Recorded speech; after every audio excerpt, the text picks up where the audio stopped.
you had to choose between a quarterback with a ridiculous arm and mobile legs, but he has accuracy issues, or you got a guy who's not mobile but doesn't have a strong arm and is incredibly accurate, which one are you going for? I know which one Poupard's picking. All I'm gonna say is there are certain members of the Dolphins media corps who, during Josh Allen's rookie years, were making fun of him for how wildly inaccurate he was. And Omar, maybe you can back me up on this. I was like, this guy's going to be a problem before long, because the athletic ability is off the charts. Boy, did he spray it though early. Early on, he was spraying it, but damn, there was something there.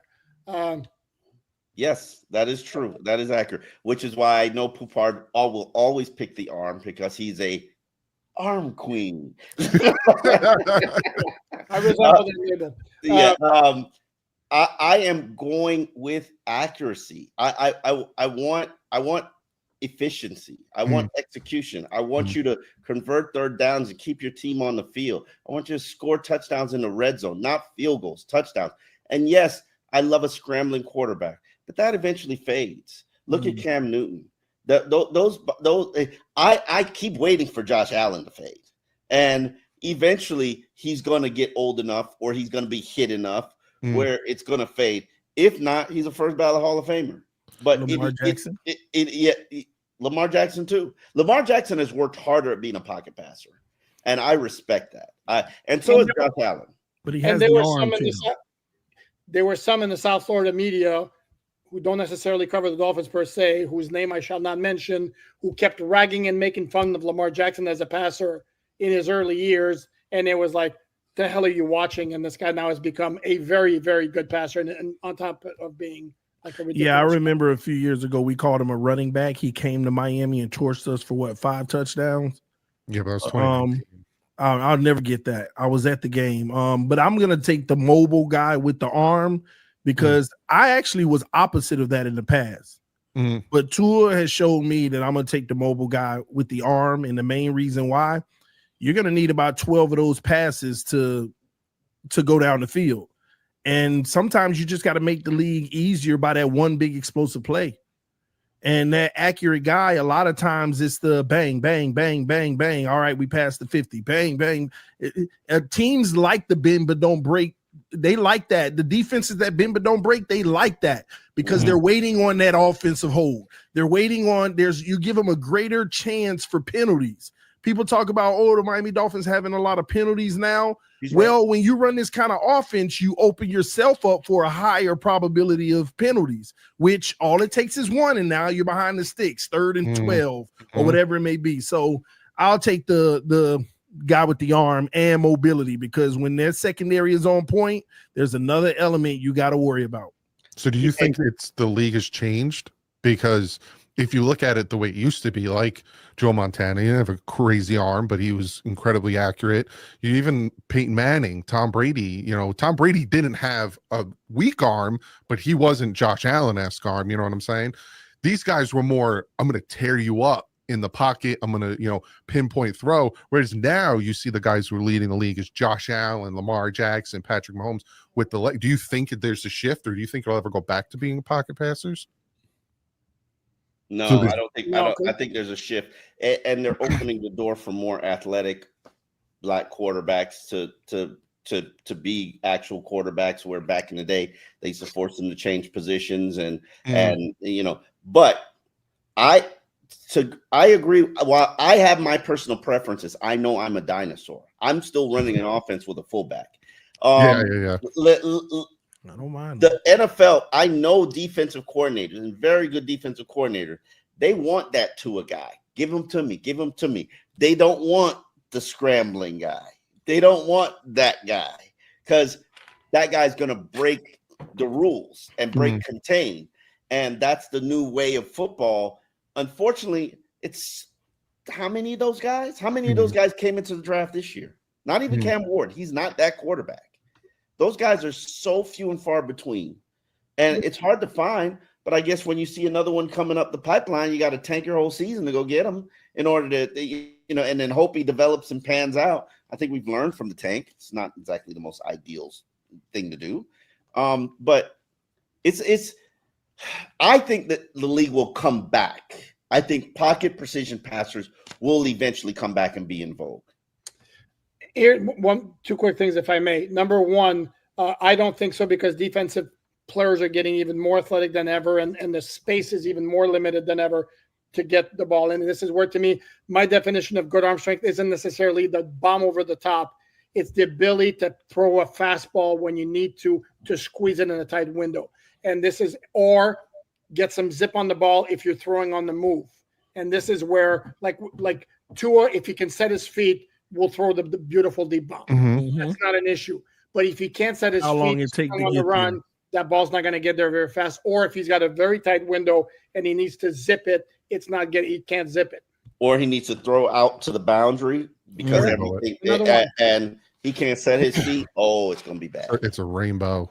Yep. Patrick said, Doug, Joe Montana and Brady could literally call the playbook in the huddle, do full reads by year 4. Just so people know, in the comment section, me asking this question wasn't trying to compare Tua to Josh Allen. I was just asking a question because I think that's what Patrick's thinking by comparing Joe Montana and Tom Brady to Tua. Tua better. But also, let's pump the brakes on what Tua was doing in year 4 and not, because I don't think any of us really know what he was doing by year 4. We got a lot of donations we gotta get to. We got Brad Boss 818 with the big tenor. He says, let's keep it real for once. The team has spent years trying to replace Tunsil and has spent the last few years trying to replace Howard, Wilkins, and Hunt. You ain't building, you're running in place. No.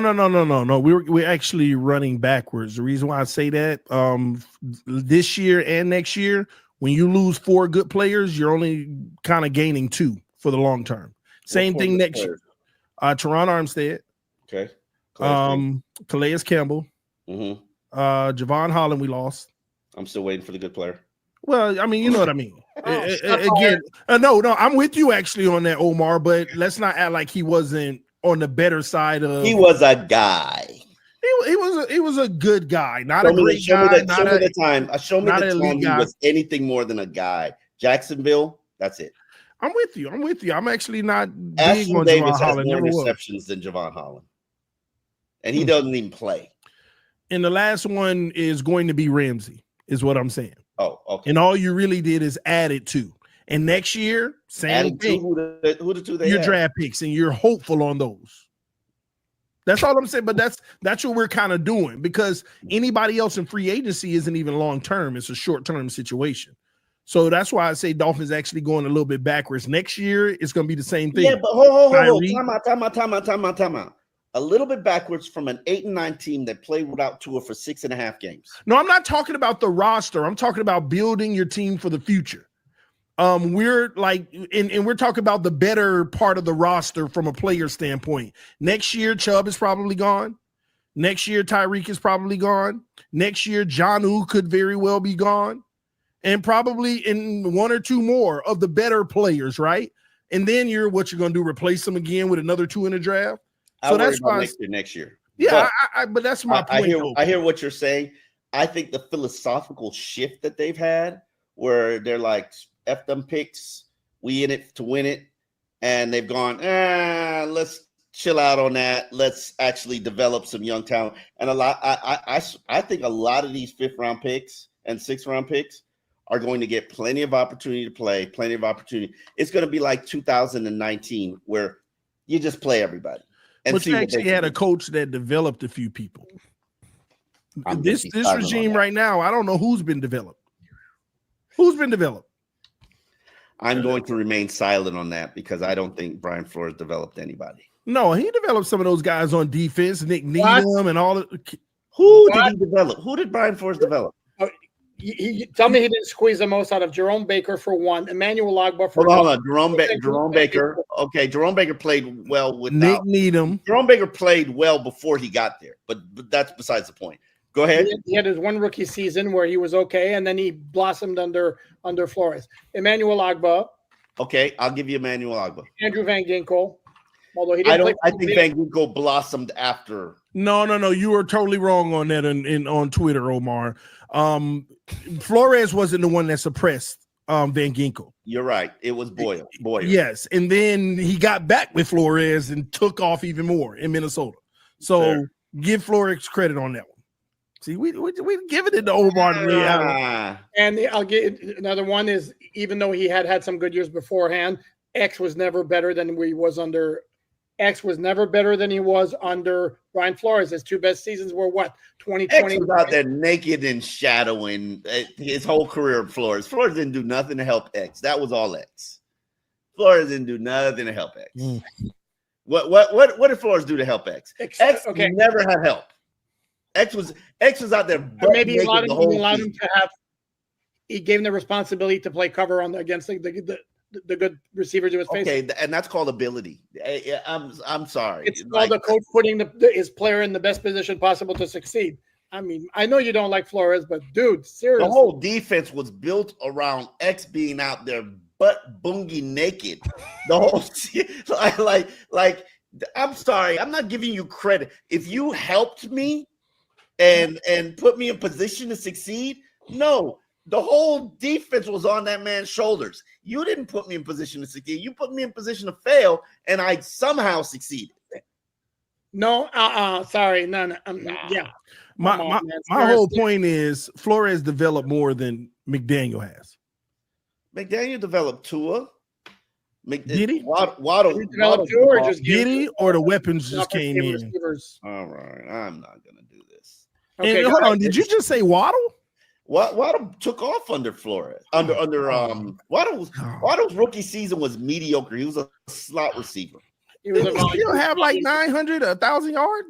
1,000 yards. He was a slot receiver. Yeah, but he still. He's a volume guy. They kept throwing short passes to him. Yeah. Why don't we go back to our viewer question there, Doug? However, I'd argue, I'd agree that if it is an outdated perspective on the position, we need a player at quarterback that puts the team on his back, especially in the AFC. Name him, Dolphin 345. Find him. Where is he? Shador was right there. Oh my God. He was right there. He was right. And they chose Jordan Phillips instead. Hey, I'll be watching that. Hey, listen, if Jordan Phillips doesn't have a respectable career and Shador turns out to be a superstar, as did the rest of the league. Yep. Night Wolf at the Tenor says, when you have a quarterback that has our fan base as divided as y'all are discussing, do we really have our quarterback not trying to start anything, but you either have one or you don't? This people are just going to be people. That's what I've come to the conclusion. There's people out there who hate Tua, and I know people say hate is a strong word. There's literally people who hate Tua that have pictures of him concussed, throwing the hands up as their image. There's people out there who hope it happens again. Yeah. Like, these people are disgusting that hate the man for no reason other than other people's fandom of him. It's like, it's sad. Like, people will like wait on Twitter to comment on somebody like, oh, Tua, look, what a great pass. And then they'll just hate that person because he said something positive. It's just sad the way it is right now. And it doesn't matter because we'll get another quarterback and the same thing will happen. It's just, it happened with Tannehill. I was a Ryan Tannehill hater. Mm-hmm. And but my point is, look at Tannehill and look at Tua. There's clearly a difference. Like, okay, do you want better than Tua? Yeah, but you could also end up with Tannehill. Like, Tannehill was fine to me. He had less than two. He had less than Tua's ever had. How was you're a Tannehill guy, TD? Yeah, because how was Tannehill in Tennessee with all them weapons in the O-line? But how much was Tannehill in the fact that he had Derrick Henry and the opposing defenses were all? But he was actually MVP candidate at one point, a legitimate one in the last 3 weeks. He also had a higher passer rating than Tua's ever had. Everybody, Tua's the best passer rating in the league. That was 105. Tannehill had a 117 that year.